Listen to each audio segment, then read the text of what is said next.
Hello and welcome to Furious Driving, and this is my 2002 Ford Crown Victoria Police Interceptor, a car I was essentially scammed on because the seller over in Ohio had it advertised as a low mileage, which it is, single user, which it was, detective car, which was rust free, which it really wasn't, not by a long shot.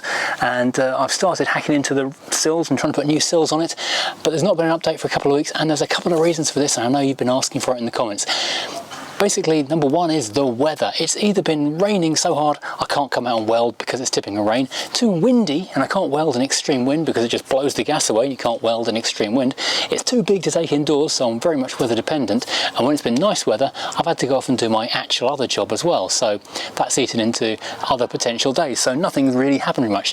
The other reason is, of course, I really don't like welding very much, so any excuse not to weld is something I've taken. We've also been away for a week in Hippo the Freelander. Behind the camera right now, Hippo the Freelander is sitting there with the roof tent on, and we spent a week up in York enjoying everything that fine city has to offer. It's a really nice place, would recommend. And yeah, so there's another week not welding. I was going to start on it today, but it's gone too hot already. It's only mid-morning and it's approaching 30 degrees, and if you're in America and using old-fashioned grumble widgets, that's about 400 degrees. So yeah, I probably won't crack on until this afternoon at the very earliest. But my plans for this video are as follows. I've sorted out the front corner of the inner section. I now need to sort out the rear corner of the inner section. Then I can start looking at putting the outer sill on. It's a double skinned sill, which is super unnecessary.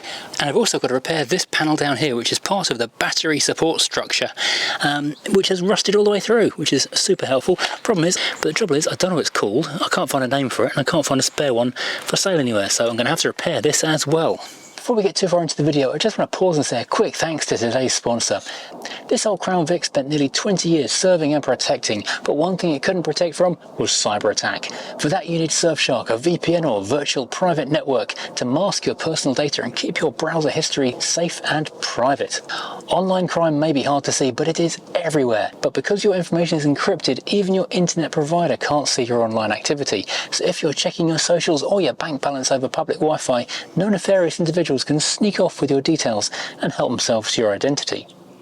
And while you travel physically, Surfshark can change your virtual location, letting you access websites that are blocked in your current location, skip geolocks on streaming services so you can catch up on shows that aren't available where you are, and shop across borders to get the best deals.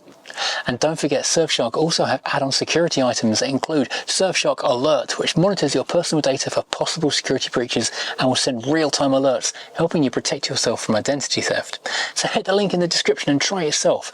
Use my code FURIOUSSHARK to get an extra 3 months free, risk-free, with a 30-day money-back guarantee. Now, back to the video.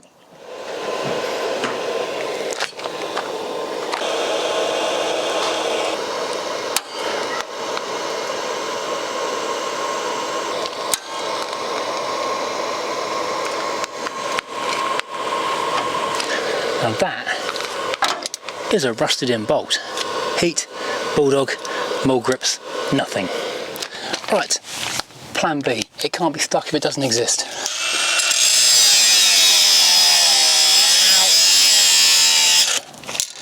And it's free. The bolt is finally released. Of course, I've still got to drill out something to fit a new one in there later. Not to worry. Right, so having reclaimed the jacks and the axle stands from underneath the Freelander, where they were doing sterling work sorting out that prop shaft bearing, all this heavy duty equipment is now taking up its rightful place back underneath the Crown Vic so that we can start messing around with the continuing rust issues.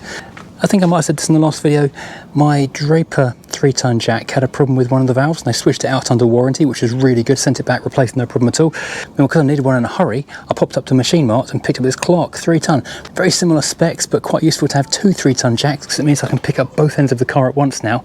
They're both high lift, low entry, fantastically useful tools. Meanwhile, well, let's have a look at this. So I've been soaking it overnight in rust killing solution. Obviously it's not deep enough, so I'm having to rotate it every couple of hours, but hopefully this will kill the rust off this. If anyone knows what this panel is called and has got one I can buy, then do let me know, because I've got to try and fabricate a repair on this in the meantime, and that's going to be ugly. But if someone's got one, it'd be nice to have a proper one, not repaired badly. Right, let's go and have a look at what I'm actually doing today. So I've popped this wheel off so we can have a look at this corner here. We'll have to do a bit of repair on this outer wheel arch. Problem there being I don't actually know how far down that's meant to go, which is always helpful, going in completely blind. I think I might have to go and find a friend with the Crown Vic and start taking measurements for visual stuff, or visible stuff. This inner panel here needs to come out because that's crusty. There is still bloody expanding foam in here, which seriously, that's just taking the what's name. This end here is crusty, so that needs to be cut short, tidied, and something fabricated. And I just need to sit and look at this and work out what on earth shape this is meant to be. It's doing a jigsaw puzzle without having a box at the moment, which is great fun. What I can see though is that there is, I don't know what I can see, to be honest, many layers. I think this bit joins onto this bit and it comes down back as a single flat piece here. So yeah, that's all hidden box section structure that sits inside this outer box section, which I've still got to put on as a final thing. This is the point where I start thinking, oh, I'm just going to ring someone who's a professional welder and get them to come and do it, because I honestly can't be bothered. But I can't do that because I've got no money. So let's go and do this. Let's sell the Rover 75 and pay to fix this thing. Right, okay. Let's go and get my grindy tools and figure out what on earth I'm looking at. I'm basically looking at more. I mean, seriously, there's a ton more expanding foam to cut out of there. And this appears to be just a block of, well, painted over expanding foam here in the back of the inner wing. Jesus. I mean, where do you stop? Obviously you stop to get it all out, but it's goes on forever. The question is, where do you begin cutting? I mean, honestly, it's just such a mess everywhere. You start with coffee, that's what you do. God, I can't even get the grinder in there. How are you supposed to cut this thing out?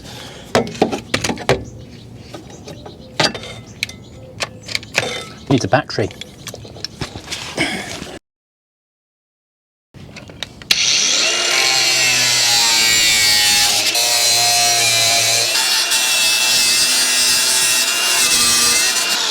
Oh, why are you even reaching solid metal just there? I don't know. I'm not sure I am.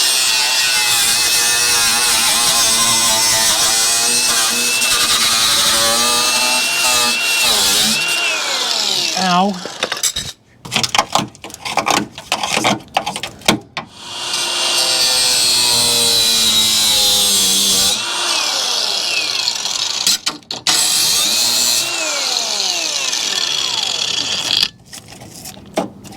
Right, let's try and clean this up a bit as well so I know what I'm going back to.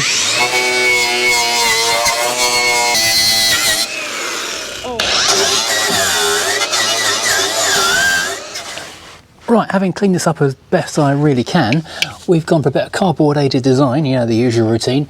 We've got a weird shape to fit into this little slot just here, so we can start on the inside and work our way out of why I brushed it back as best I can. So we'll see what happens really, see how good or bad I can make this thing fit together. Spoiler alert, it's going to be bad. Okay, the metal is just dissolving around it. I need to cut it back further and get a bigger piece of repair panel in there. That's annoying. Right, I've cut back some more of the steel to hopefully get a better metal this time. I thought I was on good metal, but I wasn't. So, take two.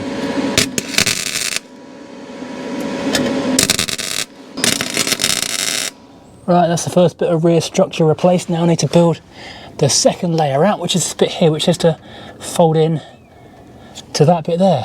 Right, it's too hot to carry on now, so I'm going to do some other stuff for a bit and then come back out here when it's not 40 million degrees. Too hot. Right, it's another day and I'm under the car yet again. The sun got too hot today, and today it's very cooler, but it's actually looking really, really grey. And look, it might actually rain. This is the joy of working outside in Britain. But this little corner here, I've got to trim off this edge to try and get back to good metal. I think it's going to have to be tin snips because I can't see how else I can get anything in there to physically get the old metal out of there. Yeah, I think it's probably about as good as I can get, really.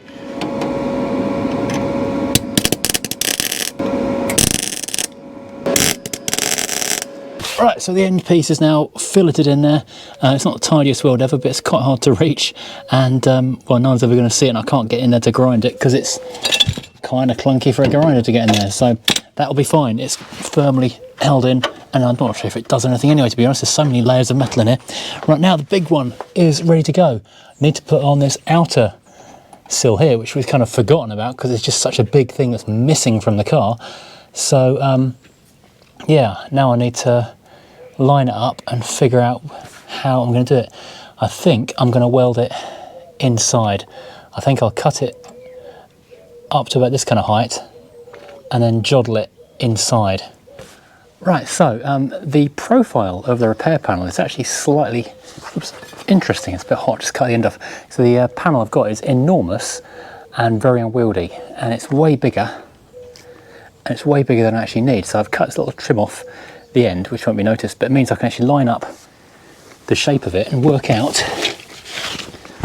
how it's meant to fit on. I think, whoops, I think it's meant to go that way around. But that's too much. Oh, okay, yeah, that would actually work. So there's the actual full profile, so I don't really need an awful lot of it. What I actually need to do is cut off just there. Right, so as an experiment to see how this works, I found that if I sort of put it in at the right angle, this does actually kind of line up. There's a DPD van driving by me. And this is measuring to the point where that's where the actual line of the side of the car is, and if I then joddle this in,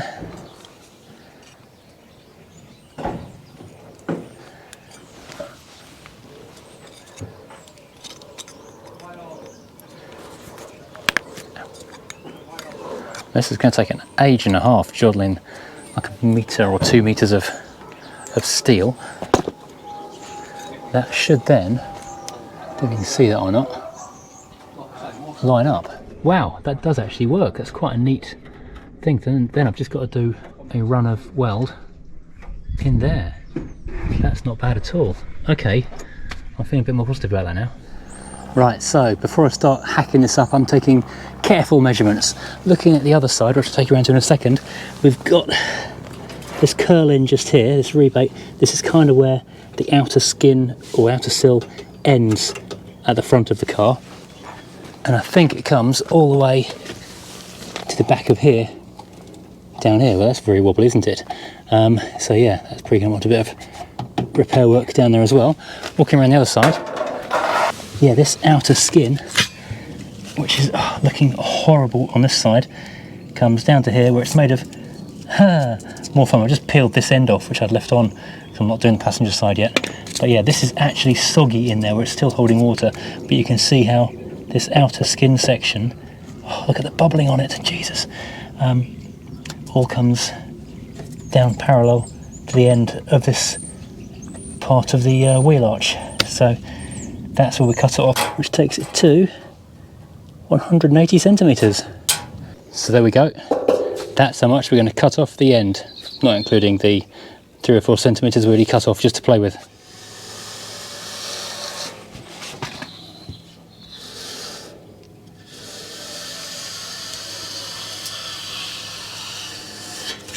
So that's now cut to that height there, which, so marked to that height there, which is the height that will sit, there we go, along that edge, more or less. So I'm going to give this how many millimetres more that is as a second line and cut along the second line, because that's how long, because that's what I want to be tucked up behind the car.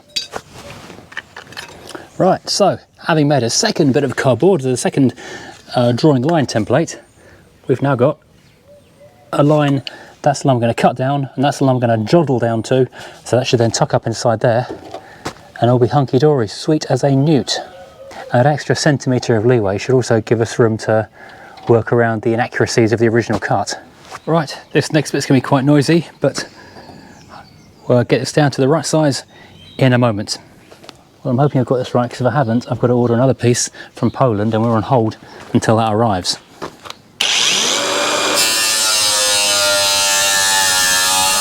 There we go, one D-sized outer sill panel. So there we go, we've now got a bit of steel which is the right length.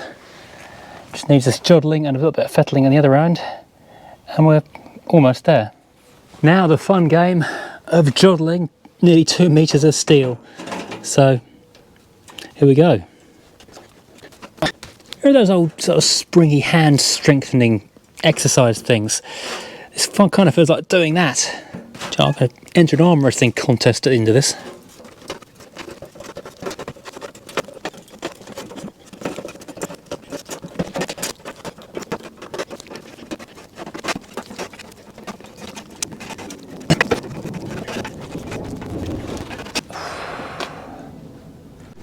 Wow, there you go. And I've not cleaned up the area I'm going to weld to, and I think I need to put this back in the workmate and just gently tweak the angle of this lower rebate down a bit so it's not sitting at a slightly funny angle.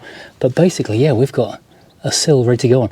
I also need to clean up the area underneath it so I can do the plug welding malarkey again and try and zippity-doo-dah the whole lot together one more time into a sandwich of 3 layers. Right, so this probably looks exactly as it did a few seconds ago, but I've just been in and I've wire brushed the front and back edges of this bit of the car structure itself so that we've got something to weld to. Then it's just a matter of this all becoming part of the car, which is going to be exciting. Then we'll have actual sills back on again. And then we can also see where we need to rebuild this part of the car as well. I mean, this is a huge job. It just keeps on going and going and going. It's a gift that keeps on giving, it really is. Right, okay, I was about to weld this on. I've just taken it back off again to go and do a little bit of tidying on a few of the slightly frillier parts of that bit of metal. But look at the sky. The threatened rain is literally about to happen, so I'm not going to start welding when it's about to thunderstorm. So I'm going to call it a day on this particular job for today at least, but we're going to continue in the very near future. You guys have been asking for an update on this car, and well, now you've got one. You can see where we've got to. Very, very, very, very, very, very close indeed to having a sill back on half of this car. I might get a pro in to go and do the other side, having done this one side, just because the time it's taken to do has been so time consuming basically, and meanwhile I've got plenty of other jobs stacking up.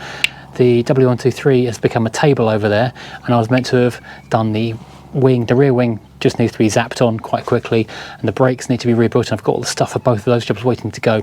I've got the timing belt kit for the Punto waiting to go on. I need to do the head gasket on the Rover Coupe. We've got the turbo kit to stick on the Volvo 740. So much waiting to happen, and it's not happening because I'm spending so much time out here doing what I'm not great at and what a professional can do really quite quickly.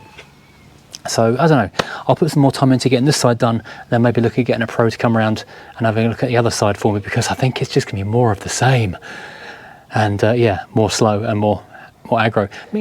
Meanwhile, the other cars have been getting a fair bit of use that are on the road. We've had a little holiday in the Mini, and the video on that will be up either before or after this video, later this week I expect. 75's been keeping busy, doing lots of work, and so has the 200 VI, which is now out of storage because it was on sawn for a little while. I did miss driving that. I really had forgotten what a brilliant car the 200 VI is. Whenever I get in and drive it, it's like, wow, this thing is so good. And I'm often tempted to sell it because I've got an easy sale waiting on that particular car, but just 2 or 3 miles down the road and it's like, okay, yeah, this is probably the best driver's car I actually own. So yeah, that stay of execution is a permanent one really for that one. Anyway, right.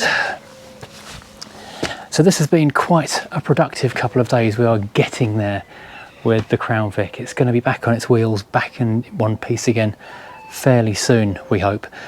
If you've enjoyed this, as always, please hit like and subscribe so you can see what happens with this car in the near future, getting it back on the road again after this unexpected disaster. And I still haven't phoned the dealer because I'm sure it was the dealer who did it. Maybe he can defend himself if I give him a call. And yeah, Crown Vic, you're coming back together again, slowly but surely. Phew. Surely. Phew.